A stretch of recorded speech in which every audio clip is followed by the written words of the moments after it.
freedom, freedom, freedom over fame, freedom over cycle stays the same.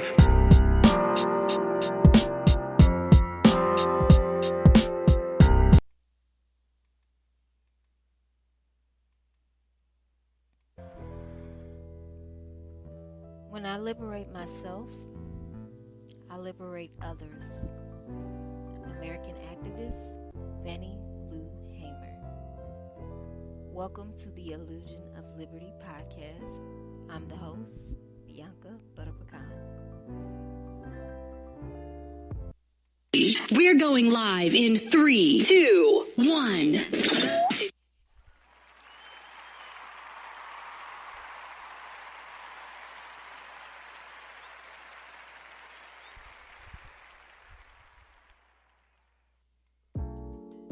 Welcome back to the Illusion of Liberty podcast. I'm the host, Bianca Butterpecan.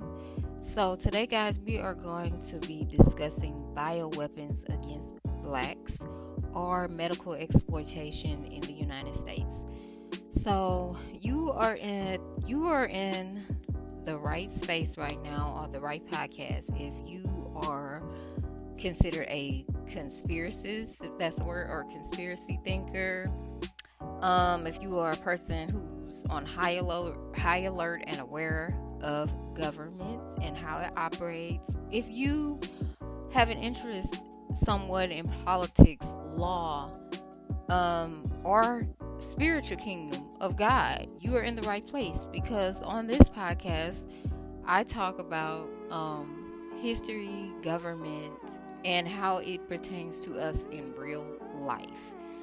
So the purpose of this podcast really is to just have a space where we can know that we're not crazy, right? That these things are really happening, because your spirit can sense some things that are happening behind the scenes with government, because you see different changes in your cities, in healthcare, and just everything that's happening right now. You can kind of sense it.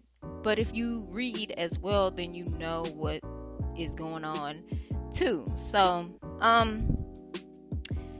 let me just hop right into it. So I know we be going through our daily lives doing, just the traditions of man and what we do. But I want to talk about bioweapons against blacks. So, medical exploitation in the United States. So there has been a history of medical exploitation. I know you guys know about the Tuskegee syphilis study. There was a movie done on that.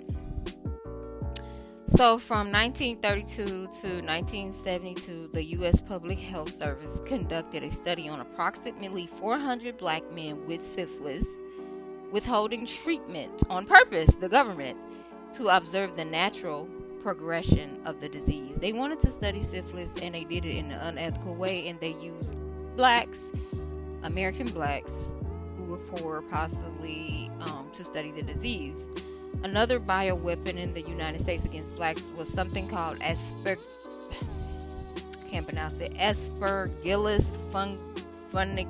fungitis exposure. Happened in 1951 in the United States Army. Happened in 1951, the U.S. Army intentionally exposed a large number of black citizens to the fungus Aspergillus fungitis in a covert experiment. So something with the United States Army exposing some type of fungus to black citizens. Mosquito release experiments. From 1956 to 1958, the U.S. Army reportedly released mosquitoes in poor black communities in Savannah, Georgia, and Avon Park, Florida, as part of an experiment to study the potential of disease-bearing mosquitoes as biological weapons. Okay, you can look this up. This is real. Radiation experiments during the Cold War.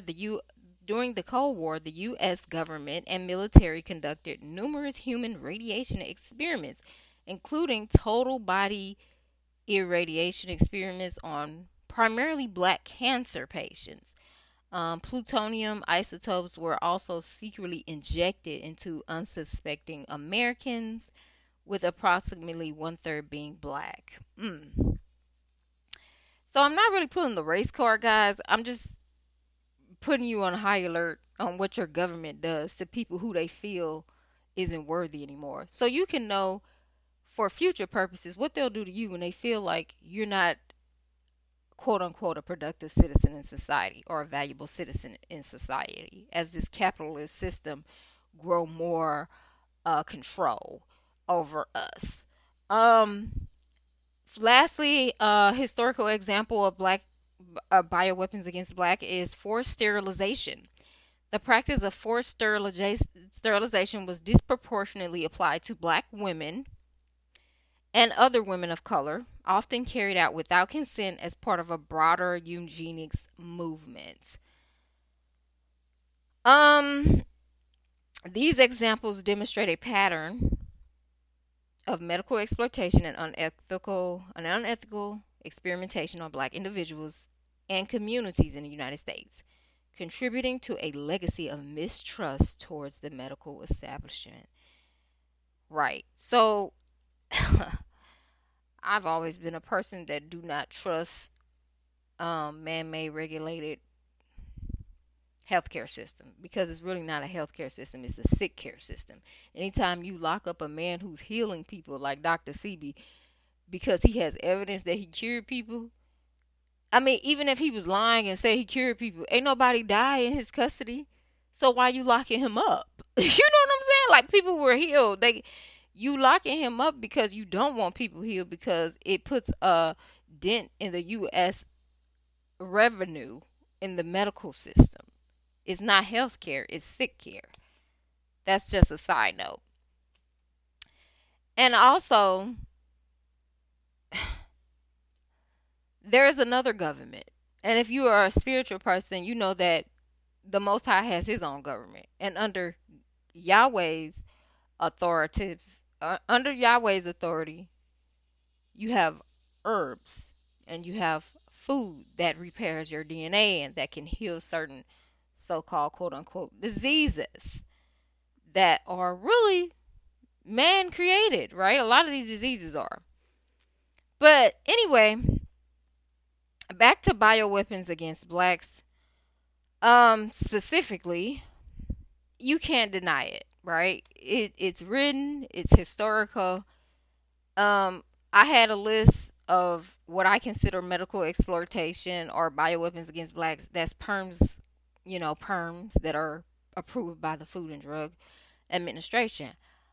Yes, black women have loved perms over the years. They wanted that straight hair look because of, you know, the history of prejudice and bias against a more European, against a ethnic looking feature, right?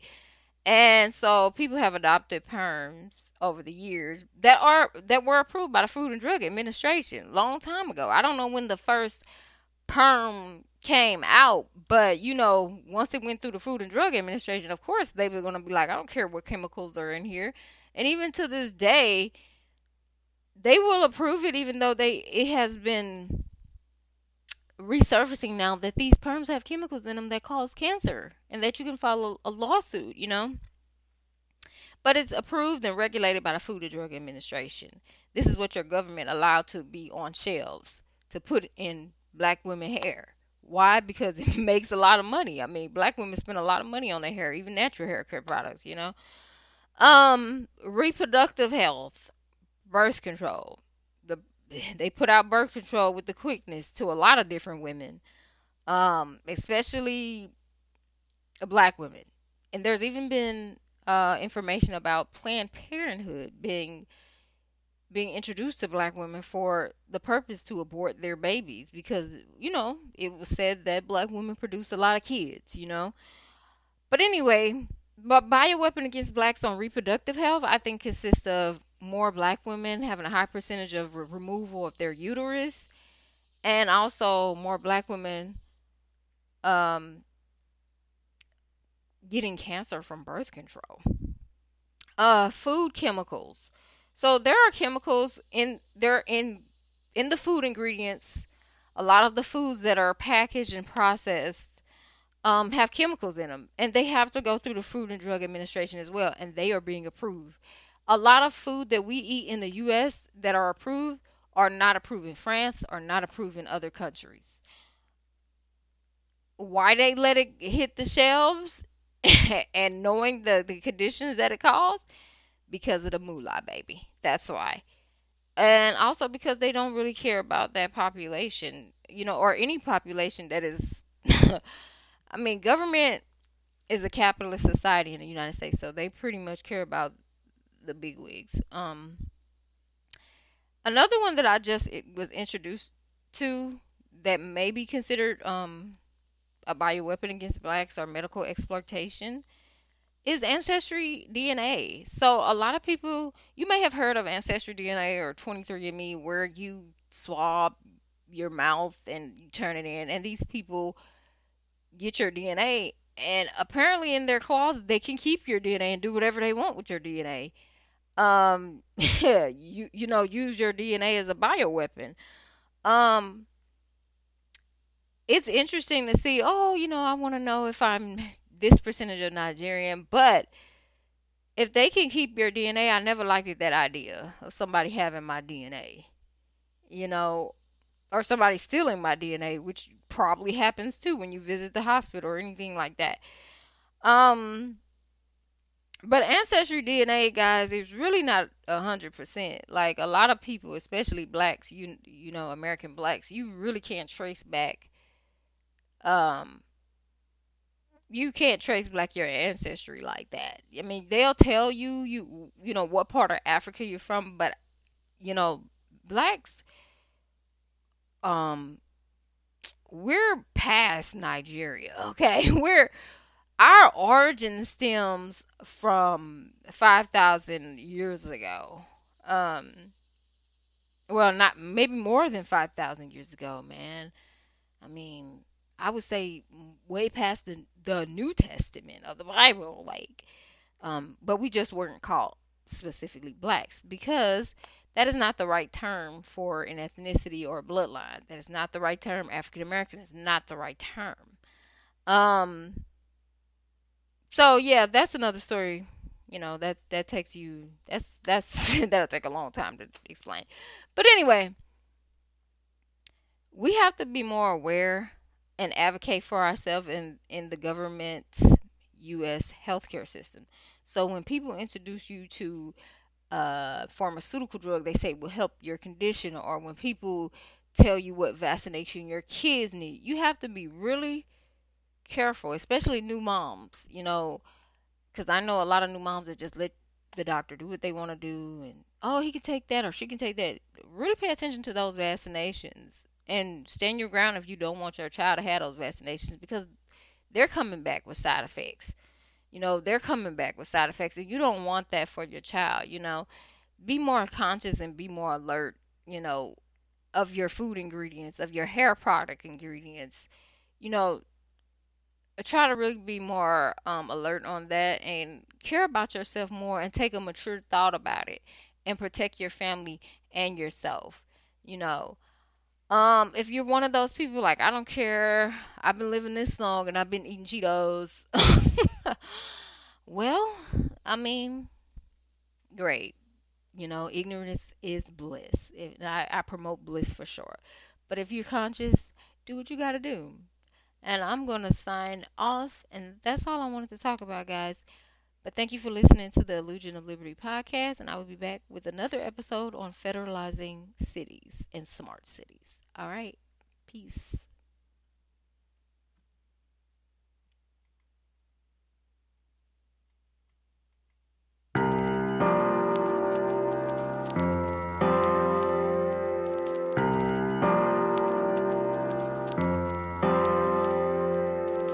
Freedom.